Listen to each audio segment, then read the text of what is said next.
जब कभी भाग्य की बात आती है तो हर व्यक्ति यही सोचता है कि जो होना है वह तो होकर ही रहेगा।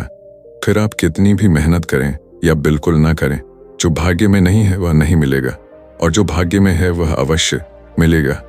जब हमें कुछ हासिल नहीं होता है तो फिर हम अपने भाग्य को कोसने लगते हैं कि किस्मत में लिखा ही नहीं है, इसलिए मिलेगा कहाँ से। कभी पंडितों और ज्योतिषियों की बातों में आकर पता नहीं क्या क्या उपाय तंत्र मंत्र करते हैं, कभी हाथ दिखाते हैं, कभी कुंडली दिखाते हैं।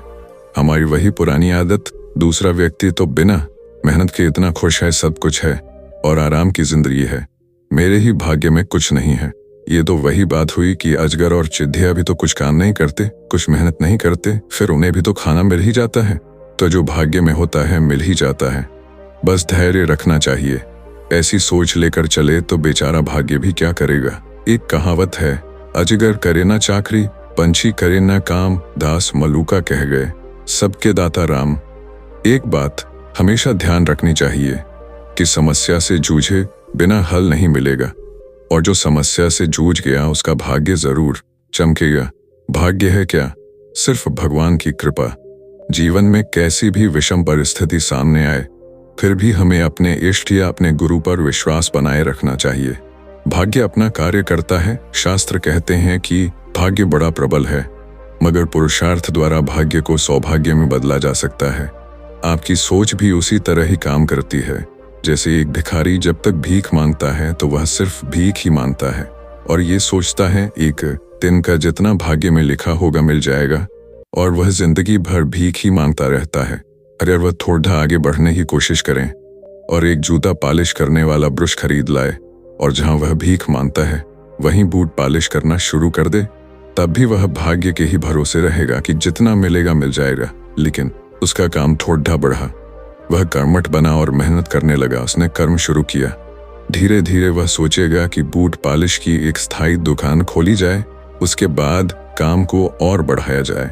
इस तरह आप मेहनत करते रहें और भाग्य के भरोसे न बैठें। पर आप पुरुषार्थ करें, फिर जितना मिलना होगा अवश्य मिलेगा। भाग्य के भरोसे कतई न रहें तो समस्या को सिर्फ भाग्य से न जोड़ देकर थोड़ा आगे सोचेंगे, मेहनत करेंगे, थोड़ा जोखिम लेंगे तो ईश्वर भी मदद करेंगे। क्या आप ऐसे इंसान को उधार दे सकते हैं जिसने कुछ न करने की ठान ली है या जिसका कोई उद्देश्य नहीं, जो सिर्फ भाग्य के भरोसे जीता है? निश्चित रूप से आप ऐसे किसी भी व्यक्ति को उधार नहीं देंगे, क्योंकि आपको उससे कोई अपेक्षा नहीं। तो फिर भगवान अपनी कृपा आपको क्यों देंगे? जब आपने भाग्य के भरोसे जिंदगी जीने की ठान ली हो, कैसी भी परिस्थिति हो, मन को कमजोर नहीं होने देना है। आपने सुना होगा, मन के हारे हार है, मन के जीते जीत। ईश्वर कृपा भी होगी और भाग्य भी बदलेगा। भाग्य को कोसने वाले लोग इस कहानी को जरूर सुने। एक बार एक इंसान अपनी जिंदगी से बहुत परेशान था। वह हर समय अपने आप को कोसता रहता था कि क्या जिंदगी मिली है, मुझे क्या जीवन है, हर परेशानी मेरे साथ ही है, हर दुख मुझे ही आकर घरता है, हर झंझट मेरे ही सर पड़ती है।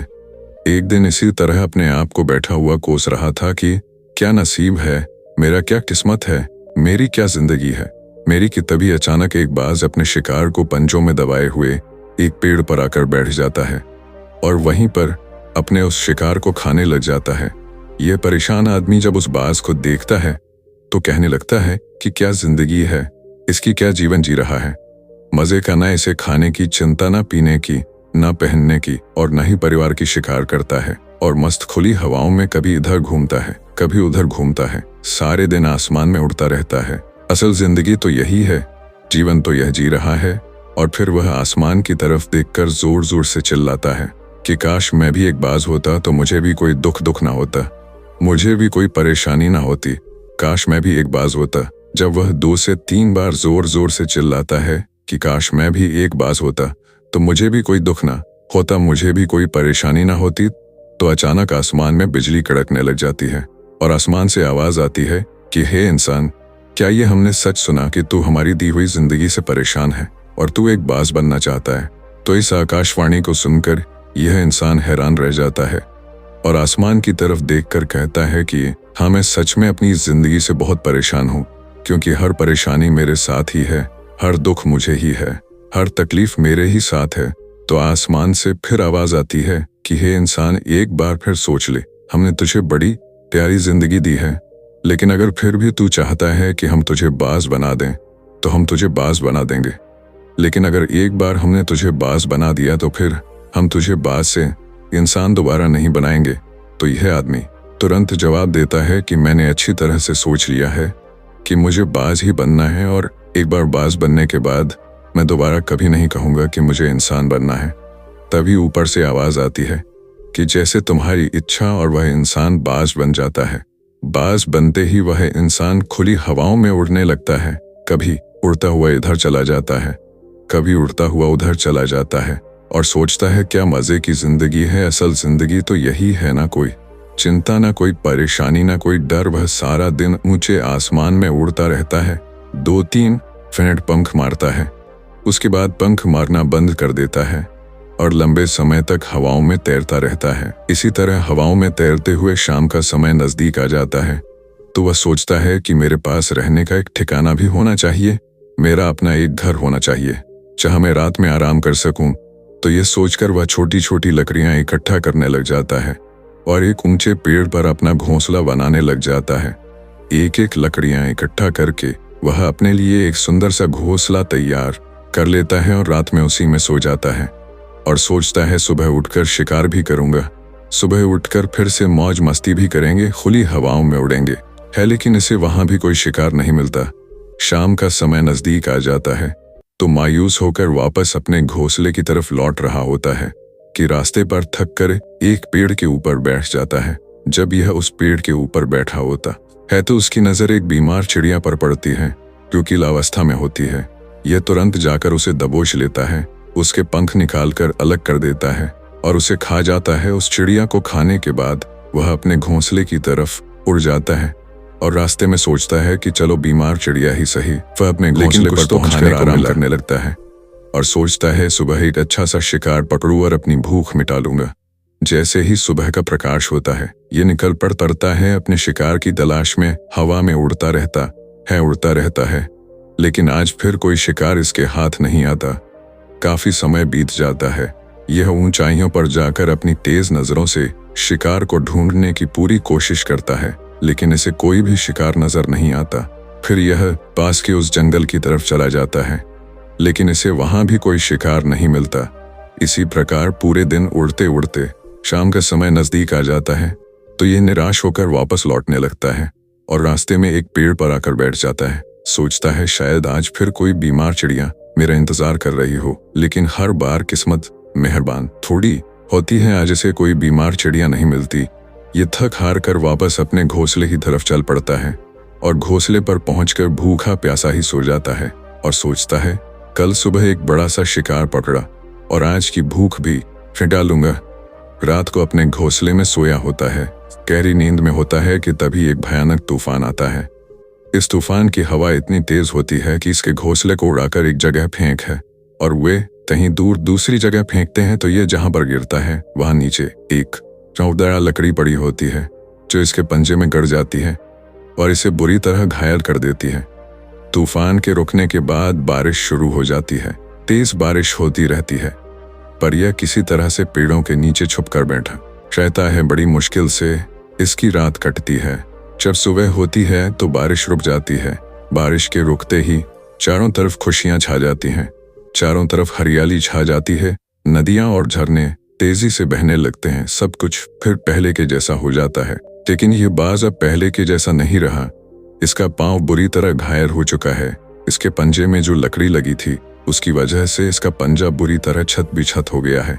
और मैं आपको बता दूं कि बाज का जो पंजा होता है वह उसके शिकार को पकड़ने के लिए सबसे जरूरी होता है, क्योंकि बाज अपने पंजों से ही अपने शिकार को पकड़ता है, दबोच होता है और फिर अपनी चोंच के माध्यम से नोच नोच कर खाता है। लेकिन अब इस बाज का पंजा बुरी तरह से घायल हो चुका था और वह पिछले 2 दिनों से भूखा भी था।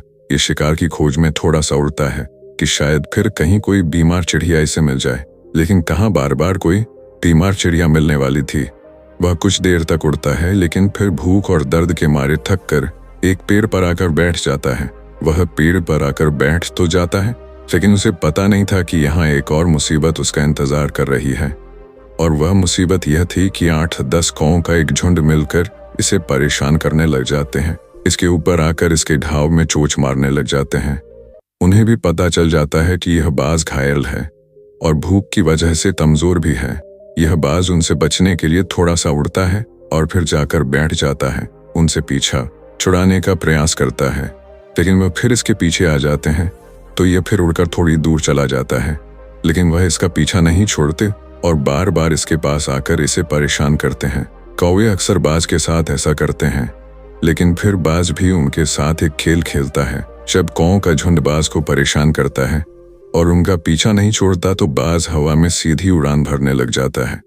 वह तेजी से सीधा ऊपर की ओर उड़ने लग जाता है। कौवे भी उसके पीछे उड़ते हैं, लेकिन कुछ देर तक उड़ने के बाद कौवे ऐसी ऊंचाई पर पहुंच जाते हैं जहां पर उन्हें ठीक से ऑक्सीजन मिलनी बंद हो जाती है। उनका दम घुटने लग जाता है, उनकी सांस रुकने लग जाती है, तो फिर वह वहां से ऊपर नहीं जा पाते। पर क्योंकि बाज तो बादलों से भी ऊपर उड़ सकता है, इसीलिए वह तो ऊपर चला जाता है, लेकिन कौवे वहां से ऊपर नहीं जा पाते और एहर से फिर नीचे आने लगते हैं। तो इस तरीके से बाज उनसे अपना पीछा छुड़ा लेता है। लेकिन ऐसा करने के लिए, इतनी ऊंची उड़ान भरने के लिए इस बाज के पास उतनी ताकत नहीं थी, क्योंकि ये भूखा भी था और घायल भी था। तो ये उड़ता और थोड़ी सी दूर जाकर बैठ जाता और कौवे फिर आकर इसे परेशान करने लग जाते।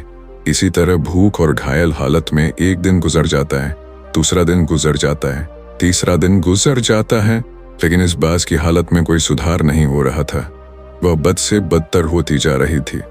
चौथे दिन जब ये बिल्कुल खत्म होने पर आ जाता है, इसके अंदर बिल्कुल ताकत नहीं बचती और इसका शरीर इसका साथ छोड़ने लगता है, तो ये किसी तरीके से उड़कर पास ही इंसानों की एक हॉस्पिटल होती है, उसकी छत पर आकर बैठ जाता है और वहां से आने जाने वाले मरीजों को देखता है और अपने आप से कहता है कि काश आज मैं एक इंसान होता तो ऐसे छोटे मोटे जख्मों का हॉस्पिटल से इलाज करवा लेता, या किसी को बता देता कि मैं भूखा हूँ, परेशान हूँ, मेरे साथ ये परेशानी है, लेकिन आज मैं एक ऐसा बेजुबान परिंदा हूँ जो किसी से कुछ नहीं कह सकता, किसी को अपना दुख नहीं बता सकता, किसी से कोई मदद नहीं मांग सकता। यही बात सोचकर वह उसी छत पे अपना दम तोड़ देता है।